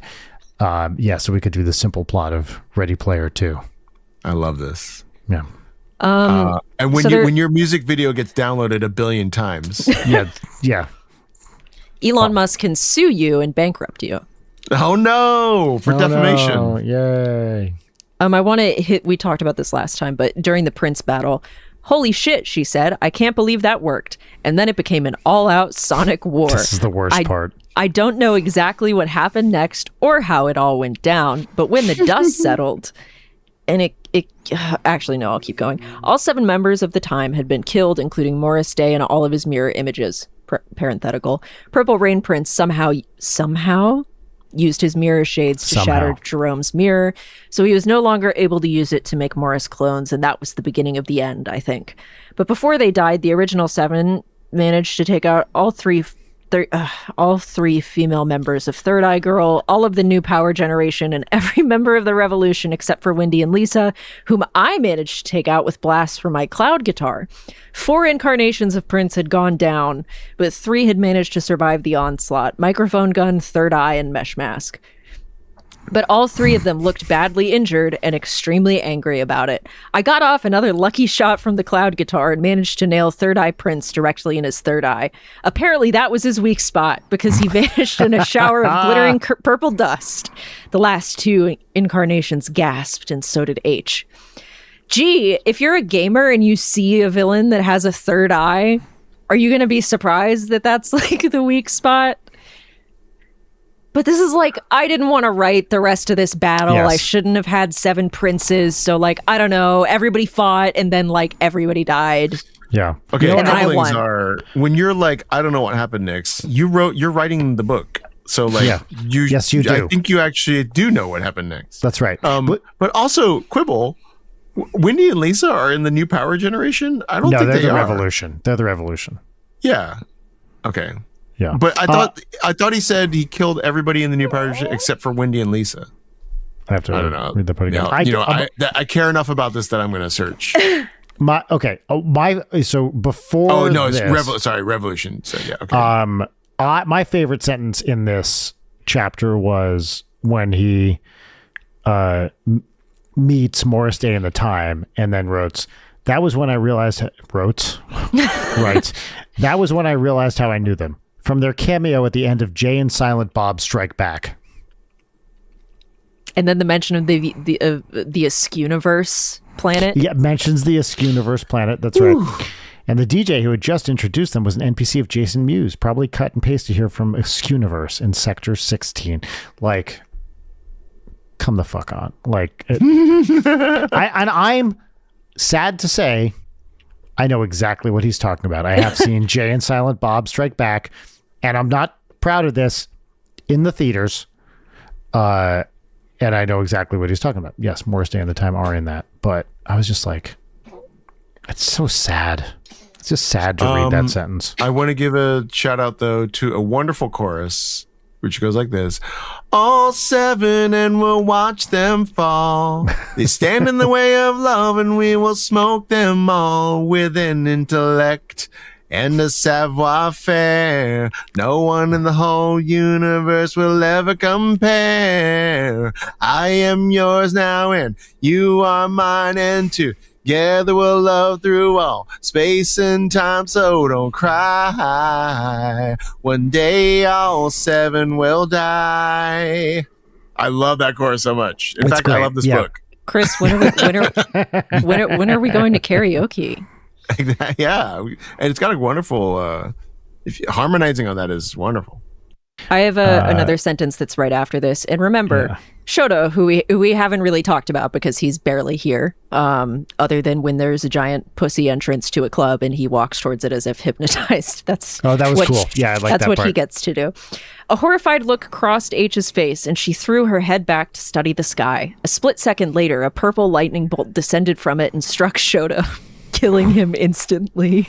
Killing him instantly. Yeah. This is like a major character, and you're going to hit him with the killing him instantly. There's another instance of killing him instantly in this book. Okay, they go to the Tolkien planet, and would anybody like to read this? Are we going to a planet with hobbits? Yeah, okay. I guess I'll read this. All the Hobbit NPCs, starting there, maybe. Yeah. All the Hobbit NPCs lived on Arda 3. I pointed to the name etched into the 5th shard. Morgoth only resided on Arda during the first age of Middle-earth, which means we need to teleport to Arda 1, and that planet is a completely Hobbit-free zone. No hobbits, she, H here, said. Seriously? No hobbits, I replied. Just elves, humans, and dwarves. Let me guess, she said. They're all white, right? White elves, white men, and white dwarves. I bet everyone we encounter on this Tolkien planet is going to be white, right? Except, of course, for the bad guys, the black-skinned orcs.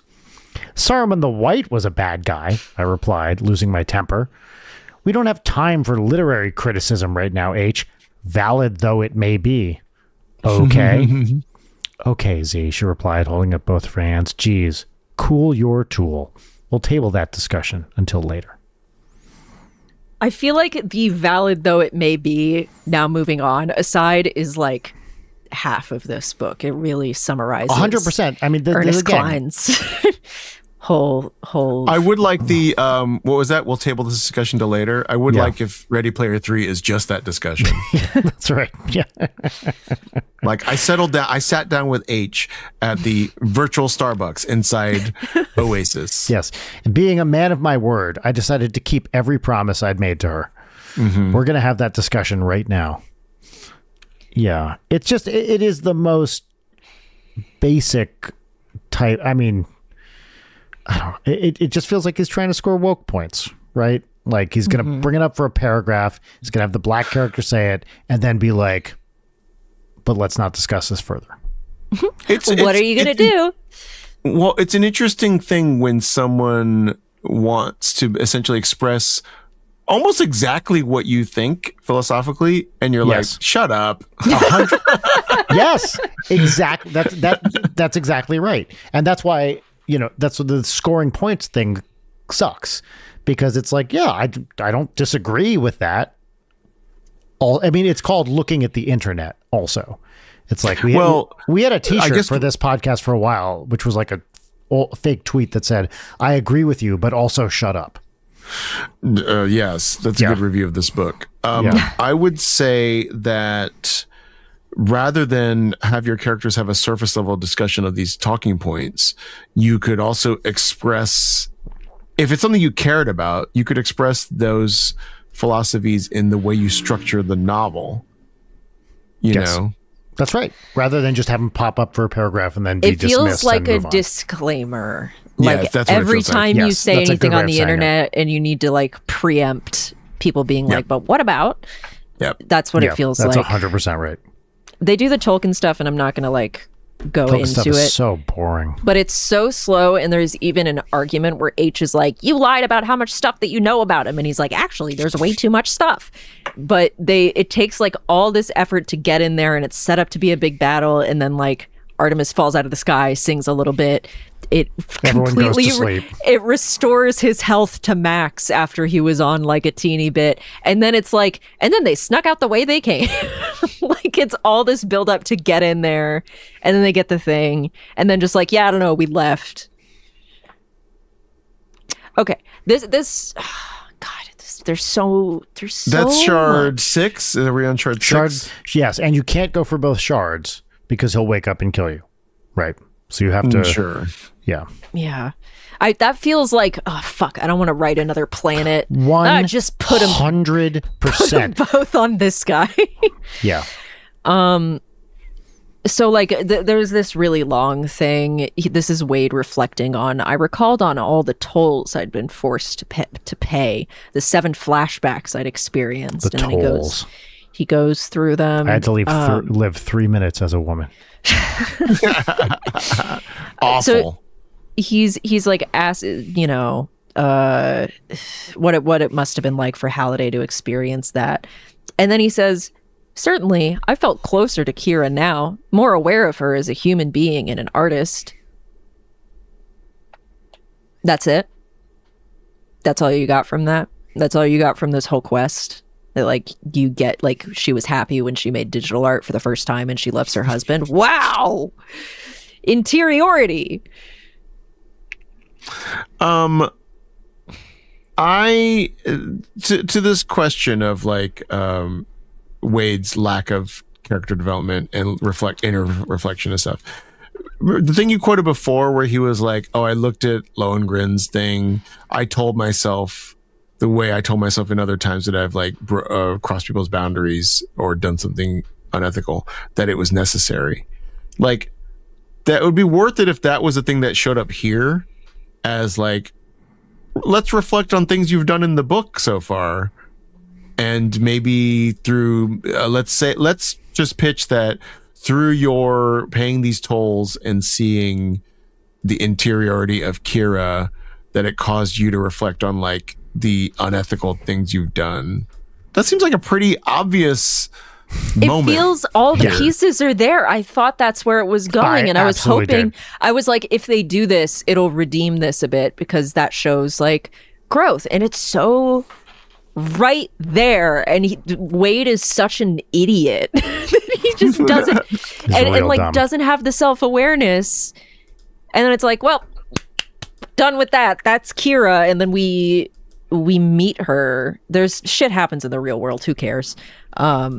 Ernest Cline doesn't care about it, so we don't either. Og is kidnapped for real, and then shot. Well, Sorrento accidentally shoots him while he's in the process of dying, but then because Samantha, the world's most advanced AI, didn't realize that would happen. Like literally, he gets shot, Then we turned to watch while Samantha used her medic telebot sensors to examine Ogg's wound. She used the surgical tools embedded in its fingers to extract the bullet. She dropped it onto Sorrento's corpse. Then she sterilized Ogg's wound and sealed it with a liquid adhesive dispensed from a nozzle that extended from the pinky finger of her telebot's other hand. Then she began to apply a bandage. All of this in less than 30 seconds after Ogg had been shot. There's no challenges or problems in this book. Things happen and then nope, no problem. Let's wrap it up here. So let's build. I mean, we've been here for 4 hours. So we haven't. It's been a wonderful 4 hours. It's been amazing, but I do want to be judicious with your time. Can I read my favorite line in this whole book? My favorite line in Ready Player One was, "Are you cocks arguing about Star Wars again?" That's the best one. Yeah. My favorite line in this book is, "I sincerely apologize for copying your wife without her knowledge or permission." That's such a banger. Gosh. Rules. That is so... That's everything that's wrong with this book in a sentence, yeah. Yeah. That's one more apology than Wade gives in this whole book. And it's from Halliday being like, sorry I made a copy of your wife, bro. Yeah. It's cool. Yeah. We're all robots now. And also so like basically echoing like, I'm sorry that the cow I gave you for your wife's dowry wasn't the correct breed that you wanted or whatever. Like because Kira is like, you said that she's treated as an object. She literally is like a digital object at the end of this book. I do want to bring up thrilled about it too. She's thrilled about it. Samantha changes her mind about the benefits of the Oasis and the Oni headsets. I thought it might have been interesting if resurrected Kira suggested deleting herself. Yes. That's what I thought was going to happen. Correct me if I'm wrong. The big red button never gets pushed. Nope. No. And I was hoping they would do it because it's kind of interesting. And this is kind of what's great about Metamorphosis of Prime Intellect, because they press the button and then it explores the ramifications of that. And that's like a really morally messy thing to do that has massive fallout, which is what's implied would be the case in this world. You could even end with them pressing the button, right? Yeah, Ernest Cline, you don't even have to write what happens afterwards. Yeah. Like, just set it up for the sequel, never write the sequel, fuck off with your millions of dollars. Yes. I also thought that it would be that, like, Anorak was not actually Halliday's AI, that it was Kira, and she wanted them to go get the pieces so she could delete herself or something. Yep. That also would have been interesting. I had a suspicion it would be something like that. I 100% thought, and I had like, maybe not 100, 99, that they were going to bring her back. She'd show up. She'd be like, this is not the kind of life I want. This is not what we were meant to do. Delete me now. We shouldn't be living like this. And not, hey guys, guess what? Life fucking rules right now. Give me back my husband. This slaps. I'm grateful Let's to go Halliday. To space. Like, also, that Halliday didn't realize it was wrong until Kira's AI explained it to him that it was fucked up to do.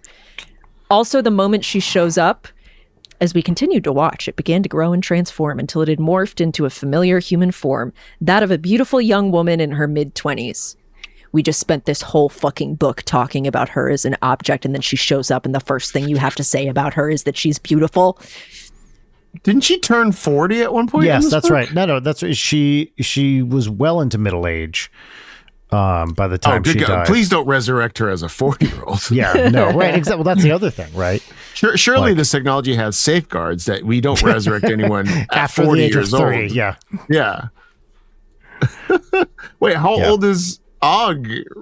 It'd be like if we resurrected Og at 63, and Kira at 24. Yeah. Now they have a really problematic age gap relationship. That the and net Og is was like worst optics I've ever seen. The mead feeds are abuzz with this problematic age gap discourse. I don't feel like some sort of unnatural abomination, she said. I feel fine. I feel alive. And I didn't really mind shuffling off my mortal coil since it meant I got to exchange it for this immortal one. So I asked Halliday not to destroy his consciousness copying technology. I told him it was a wonderful gift he had given me and that he should share it with the rest of the world.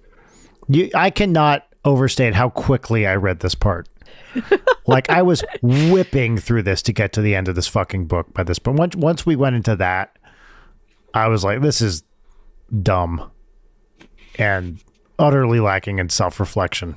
Also, okay, here's another sentence after he gets the rod of immortality that, like, how do you write this sentence and not realize what you're saying? Of course, the implications of using Oni technology to resurrect copies of the deceased were equally huge. What Halliday had invented was no less than affordable, reliable, consumer-grade immortality. Like... hello. Also, I want to note at the end when people, are fully digital and the personas that go on the ship are just a set of digital high-fivers, right? Yeah. If you know anything about software, like ones and zeros degrade and especially cosmic rays and stuff coming in. Yeah. And it also talks about how they aren't the same people as the Wade and the Samanthas back on Earth, which means they're sort of evolving as well. Mm-hmm. So like that, I think, points to a real horror ending of this ship of like these AI personas modifying themselves and completely losing touch as to like who they are. Like I'd love to see that ship return, What happened with the Anorak AI? I mean, and it's the same with the Rod of Resurrection, where they're like, he put in safeguards so you can't edit somebody before you bring them back. But like, Anorak fucked up your whole system and was going to kill like 500 million people. You thought that was foolproof, but the rod that brings people back to life, Lazarus style, oh, well, there's a safeguard. Well, by the way, any safeguards in books like this are like, yeah, there's safeguards. And then the next scene is like, we got around your safeguards. Immediately. I'm so tired of the fucking thing with this book where it's like a physical rod. Like, I mean, I don't know. It's dumb. I'll show you my Rod of Resurrection. Well, we did talk extensively in the last episode about the horrors of living forever, etc. So I think that brings us pretty close to the end. I would like... So on page 365, there's the bit about culture being stored in the Arcadia simulation, and then like the final passages with our existence is filled with joy and happiness that I think are worth reading, because this is the conclusion that the book comes to. So if you all would like to read that. Yeah, where do you want to go from? Our existence? Stored inside. It'll be like stored inside to the end. Stored inside the sprawling Arcatadia. Wait, in my version... you put an extra A. There's an extra A! This is the only time it happens. Yeah. Backed up on a redundant array of solid-state hard drives in the belly. By the way, solid-state hard drives like fail catastrophically when they fail. Yeah. Is a digital library of humanity's greatest hits. All of our books and music and movies and games and art, we brought it all along with us. Even Jet Set Radio. A backup of our entire civilization that will survive as long as we do. All of human history and culture, a record of everything that humans were and are. It's all stored here aboard this ship like a cosmic ark, carrying a digital time capsule of who we were and who we still are. And someday, perhaps, we will encounter another civilization like our own to share it with.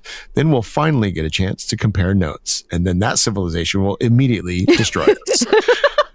And until then, we have nothing but endless time and infinite space stretching out ahead of us forever. Our existence is filled with joy and happiness. I am alive, and I'm with Samantha, and our friends are all alive too.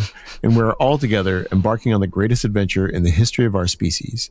And best of all, we're going to live forever. I will never have to lose them, and they will never have to lose me. I grew up playing video games. Now, I live my whole life inside of one. By the way, no video game ever do the characters live forever. Video games are famously like characters die in video games. I also love that video games is always one word. Yeah. It's not escapist if you can't escape. Yeah. That's why I feel qualified to say that Kira Underwood was right when she said that life was like an extremely difficult, horribly unbalanced video game. Sometimes the game can have a surprise ending. Sometimes at the end of Four Braid, dots after ending. at the end of Braid, sometimes it turns out that you were the villain. Yeah. And sometimes when you think you finally reached the end of the game, suddenly you find yourself standing at the start of a whole new level, a level that you've never seen before. And the only thing you can do is keep right on playing, because the game that is your life still isn't over yet. And there's no telling how far you might be able to get, what you might discover, or who you might meet when you get there. None of that makes any sense of what the book is about. Nope. Dude, that feels like he's like, oh, fuck, I have to wrap this up. Game over. Why does it end with who you might meet when you get there? At what point in this book did they go somewhere? I guess they went with their friends the whole time. Yeah. Like there weren't moments in this book of like, we got there and we met the craziest guy. Like we met a Tom Bombadil or whatever. Like it's mostly like, these are my 4 friends. We know a lot about pop culture. We went to this place. We solved this puzzle. We went here. Well, it's like also the discovery of new people actually seems not worth the last sentence in this book. Well, and as you said, the whole book, this whole conceit of the book is backwards looking. It's all looking back at Gen X culture, the entire thing. And then he ends on this note of like, but you never know where you're going. And it's like, no, dude, you're completely selling out your whole premise, which is that culture from the 70s and 80s is the absolute best, and we should be fucking going all in. It has no resonance at all with also in the implied message of the book. In your ship that you're on, we know exactly who you're going to meet because you have a limited number of digital personas on this ship. Yeah. So you've actually done the absolute diametrical opposite to New Discovery. Yeah. Except for whatever hypothetical, probably non-existent aliens. Alien is coming, sure. Yeah. But like, there's a bunch of people on Earth that you haven't met. You could have experienced this philosophy. Almost 10 billion. Yeah, taking off the headset and meeting people in real life. You don't care about other people. You're like deriding Artemis for going to Liberia. Like, you're the god emperor of the fucking planet. The issue, Chris, is if you stay on Earth, you might have to interact with non-white people. But if you go off in space, then you're pretty insulated and it's okay. You can make a eugenics colony. Yeah. I will say the non-white people tend to die, which apparently is the worst thing that can happen. Right. You know, like the perfect life is my 4 friends and we never die. Yeah. Yeah. Everything he described, like I was filled with my 4 friends who I constantly argue with. Yeah. I also, the fact Wade never apologizes to Artemis. He's never like, what I saw with Kira like made me realize how poorly I've been treating you. No, through no action of his own, she's like, I'm in love with you again. And then they get married and have a baby.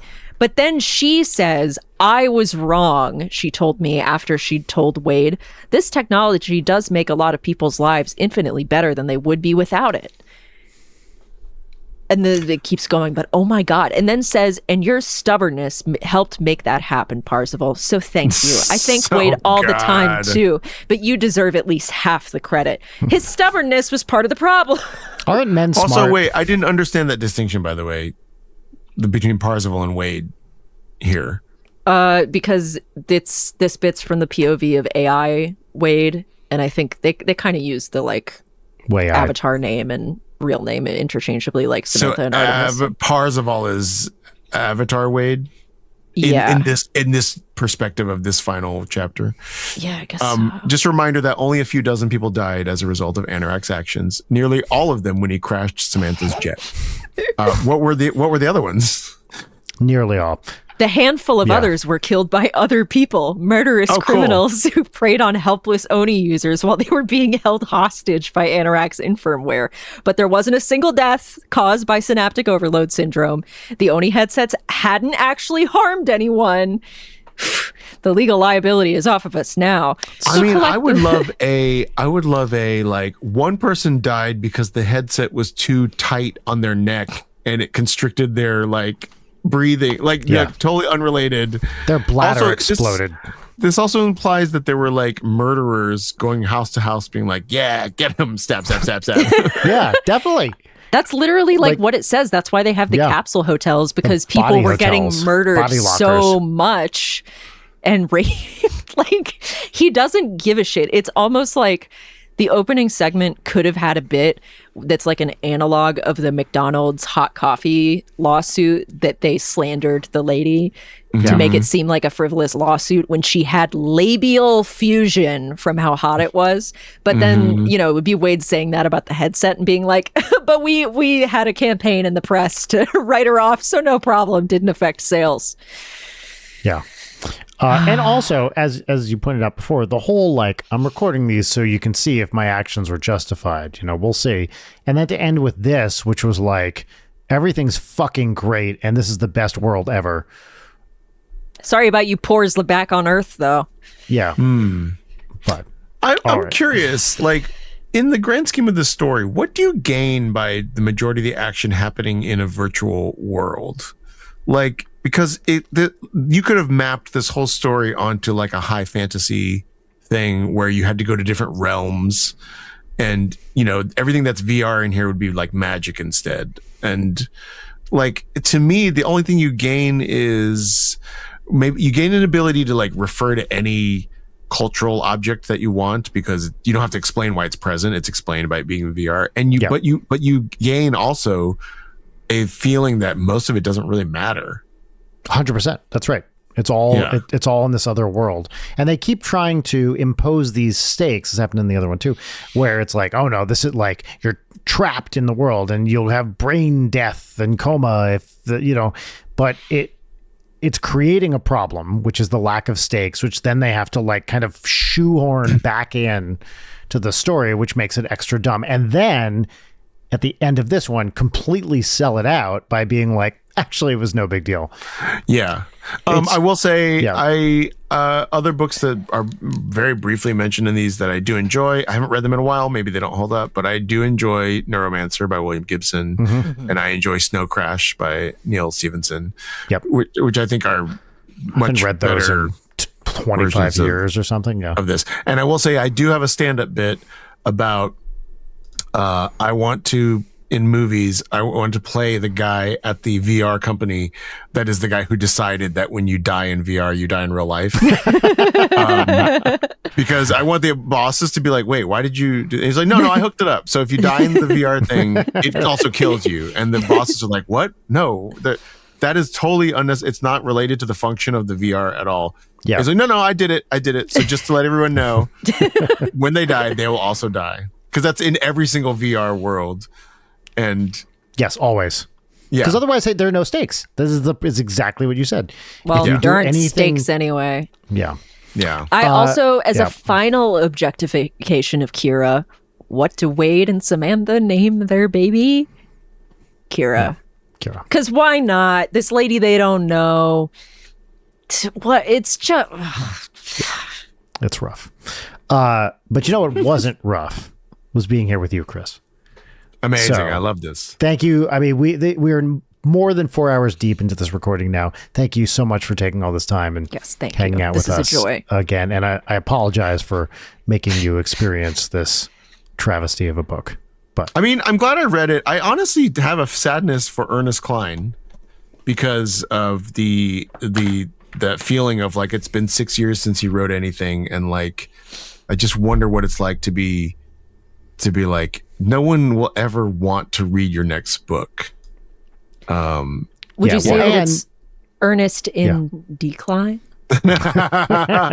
Funny enough, in my Patreon this month, we are reading a book called The Guests by Emma Cline. And I would hope that they're not related, or I hope the book I'm reading for my book club is better than that. I agree. I feel bad for him. He had one book that was a big hit at the time.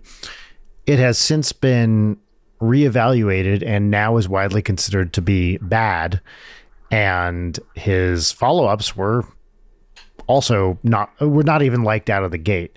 Yeah, so, no, I don't know anything about Armada, but I guess not well received either. It's in the same. Yeah. I've seen people say that it's just like copy paste. Yeah. Yeah. By the way, it's funny. After The Martian, I read the next book that guy wrote, which is called Artemis. Funny enough.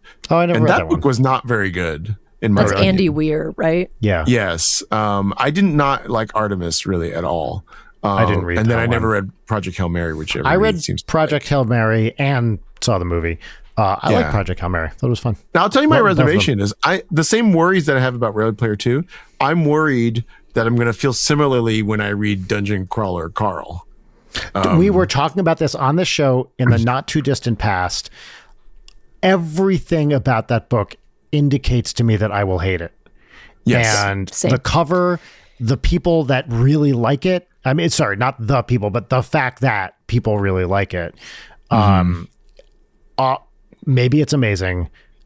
Everything I know about it seems to indicate to me that I would pick it up and be like, oh, It Yeah, feels maybe like that's wrong. exactly like when Ready Player One came out. People are saying all the same shit about it. I don't yeah, trust. exactly. Yeah, I'm worried, but I am going to read it. I will say, if you want a little short book just to cure yourself of this kind of feeling, is Piranesi. Read Piranesi. Short. Yeah, Is it it's short? I have it on Kindle, so I don't know how big. Oh, books it's are. very it's. I think in real life it's maybe 130 pages or something like. Oh, okay. It's been a short in my book. library forever. Piranesi's great.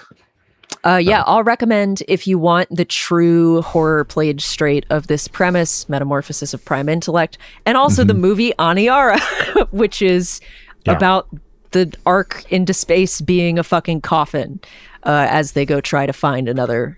Wait, planet. is that the one? I think I watched this after you suggested it. Is this Oh, the one yeah. where they go off course? Yeah. Yes, I love that movie. Right? I saw it after you recommended it. Also, Yay. it's the same plot as the Hugh Laurie HBO space Avenue 5. series.